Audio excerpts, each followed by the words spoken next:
You may remember that I previously tested the Toyota Vios GR Sport. You know, the one with the sporty body kit and some performance mods. But what if you don't want something that sporty? You want something to go to the shops or to the office and back home again with little fuss. Well, I have just the car for you, and it's this, the Toyota Yaris, the regular one. If you want a relatively affordable Toyota that's comfortable and practical, this is the car for you. But should you get one over its other rivals? Well, you should stick around to find out. And of course, if you're looking for a Vios, then this mostly applies to you. Well, mostly. This review is brought to you by Petronas Premax 95 with ProDrive. Move like never before. The fuel delivers smoothness, responsiveness, and efficiency for your every drive.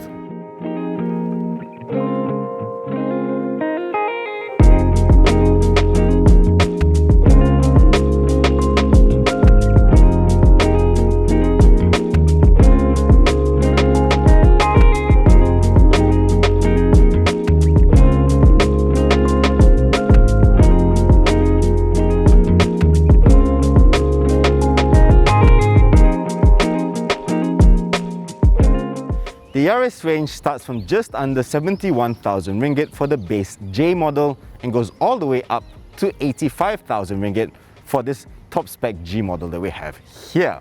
Compared to the Vios, the Yaris is around 2,000 to 3,000 ringgit cheaper spec by spec compared to its bigger brother. So if you don't need the extra boot space, then this is quite a good option. The Yaris, and of course the Vios as well, looks quite handsome, but it hasn't always been this way. The pre-facelifted model came with this V-shaped lower grille down here, which made the car look like it was smiling very big, and to be honest, it was quite ugly. That's all gone now. You now have this downturned lower grille that looks quite aggressive, and it's joined with this upper grille through this black bar down here.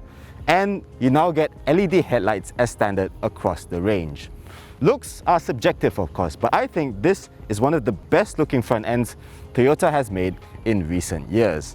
This particular car also comes with a body kit which adds this chin spoiler over here, some side skirts, as well as a rear diffuser. And I think it gives this car a slightly sporty look, which I quite like. Now the kit costs 2,500 ringgit, but I'm sure if you ask the dealer nicely, you can have it for free. The wheels are 16 inches in diameter and they come with this quite nice two-tone look, and they are shared between the E and the G models. Actually, both these variants look pretty much identical, save for the chrome door handles that you have on this car. Otherwise, they look practically identical. Back here, you've got the blacked out C-pillars for this floating roof look, as well as these LED taillights, which look a little bit big in my opinion, but I think this car still looks quite good. The back spoiler, which you only have on the E and G models, as well as the rear diffuser on this body kit, they look a little bit over the top for me, especially with these fake vents at the bottom. But I'm not too fast. This is still quite a handsome looking car and looks count for quite a lot in this segment. Now, let's go check out the inside.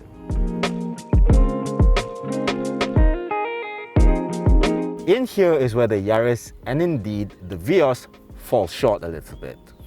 I've already talked about this in length in the Vios GR Sport review, but the basics are there's quite good build quality, but the interior looks a little bit dated and doesn't come with some of the soft touch materials that you have in some of its other rivals. The interior also feels a little bit cramped, at least from the front. You don't get the sense of space that you have in the Honda City, for instance. The seating position is also only okay. The seats are quite high, but the steering wheel is positioned quite low and too far forward, and it only adjusts for tilt, not reach. That is an issue for me because I like to have the steering wheel quite close to me. But if you're the sort of person who drives like an Abeng, you like your arms stretched quite far forward, then that might not be such a big problem for you. There are some good bits, however. The seats are quite comfortable and supportive, and while you don't get leather in any variant of the Yaris, you do get this plush fabric upholstery. The Vios, of course, comes with leather in the G variant. Some other differences between the Yaris and the Vios is this black headlining, which gives it a sportier look, as well as the contrast stitching on the steering wheel and the seats, which are blue here instead of white on the Vios. You also get the toys that you would expect in this price range, like an auto-dimming rearview mirror, a front dash cam, a touchscreen head unit with Apple CarPlay and Android Auto, a 360-degree camera system, as well as automatic air conditioning. You can also get this car with a lot of options like a rear dash cam as well as a Qi wireless charger, although it takes up quite a bit of space inside this already small armrest compartment. You do of course have to pay quite a bit for those options, so you do have to factor that into the final price. Back here, there is a decent amount of space. Not as much as the Honda City for instance, but it's still not too bad. I'm seated behind my driving position and I'm 173 cm tall, and as you can see, there's more than enough legroom. Headroom is also adequate on the Yaris, although the Vios is a little bit tight because the roof slopes downwards towards the rear.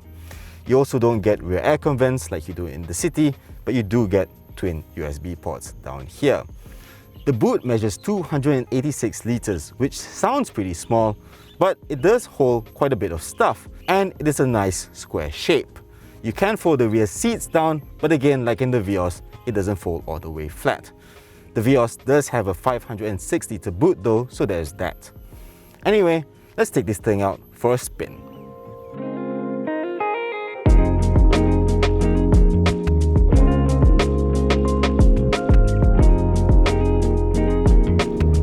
Like the Vios GR Sport, the Yaris comes with a 1.5 litre naturally aspirated dual VVTi engine, making 107 PS and 140 Nm of torque, and it is paired to a CVT. Now those figures don't sound like much, but if you're just cruising along, if you're just driving normally through the city, it's really not all that bad. It's very smooth and there's a decent amount of torque low down, even for a naturally aspirated engine. So it never really feels like it's struggling. It's only when you're going up hills, when you're doing hill starts for example, that it does feel a little bit underpowered. But even then, all you have to do is press the accelerator a bit further in and you'll be going.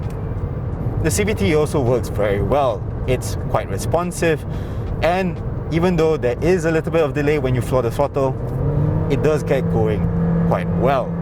You also have the Sport button, which sharpens the throttle response, and the Eco mode, which tones it a little bit further down. You also have 7 virtual speeds, which you can access through this gear lever down here, so you can shift gears as and when you like. Unfortunately, you don't get pedal shifters with the Yaris, only the Vios has it. Over 3 days of testing, the Toyota Yaris averaged 13.5 kilometers per litre. That's not bad for a 1.5 litre engine, and if you're going on a highway, you can even get close to 20 kilometers per litre. That's very impressive. Now we're settled, you can enjoy the ultimate convenience and safety. Pay for petrol from inside your own car. Just pay, pump and go. What's more, you can use it at all Petronas stations nationwide. And while you're at the station, enjoy makan at Mesra. Fresh and well-balanced premium food at affordable prices, available at your convenience. Petronas, your seamless retail on-the-go partner.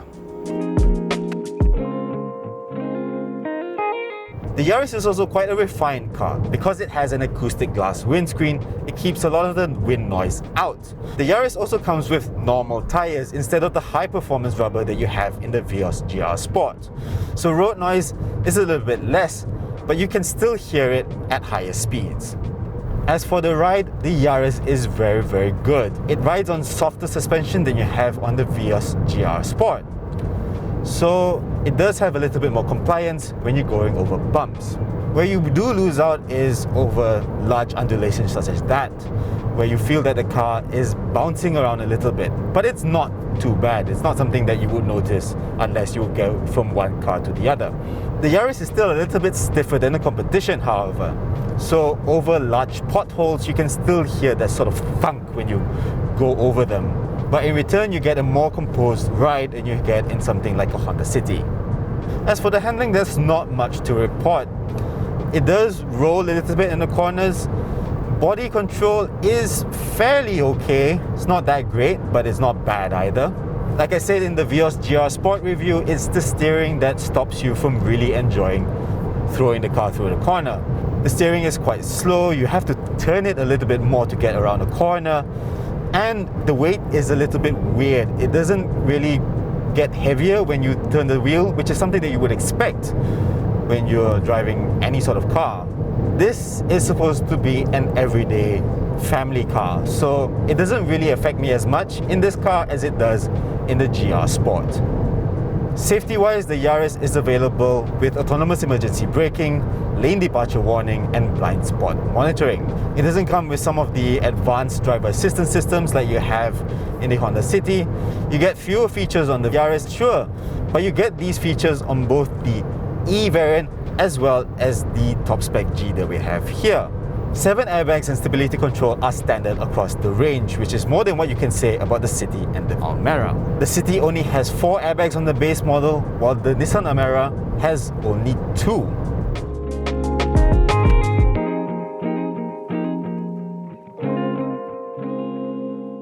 Coming back to the original question, should you get this car if you're just looking for a practical family car? Then yes, the Yaris and Vios are very good cars. They look really good, and they're very comfortable, and they come with all the toys that you would possibly want. Sure, there are plenty of minor faults, but I only noticed them because I've driven lots of cars. If this is your first car, then it doesn't really matter for you. There are some things that its other rivals are better at, so you really should shop around before committing to buying one of these cars. I should point out, however, that the Yaris is priced quite competitively.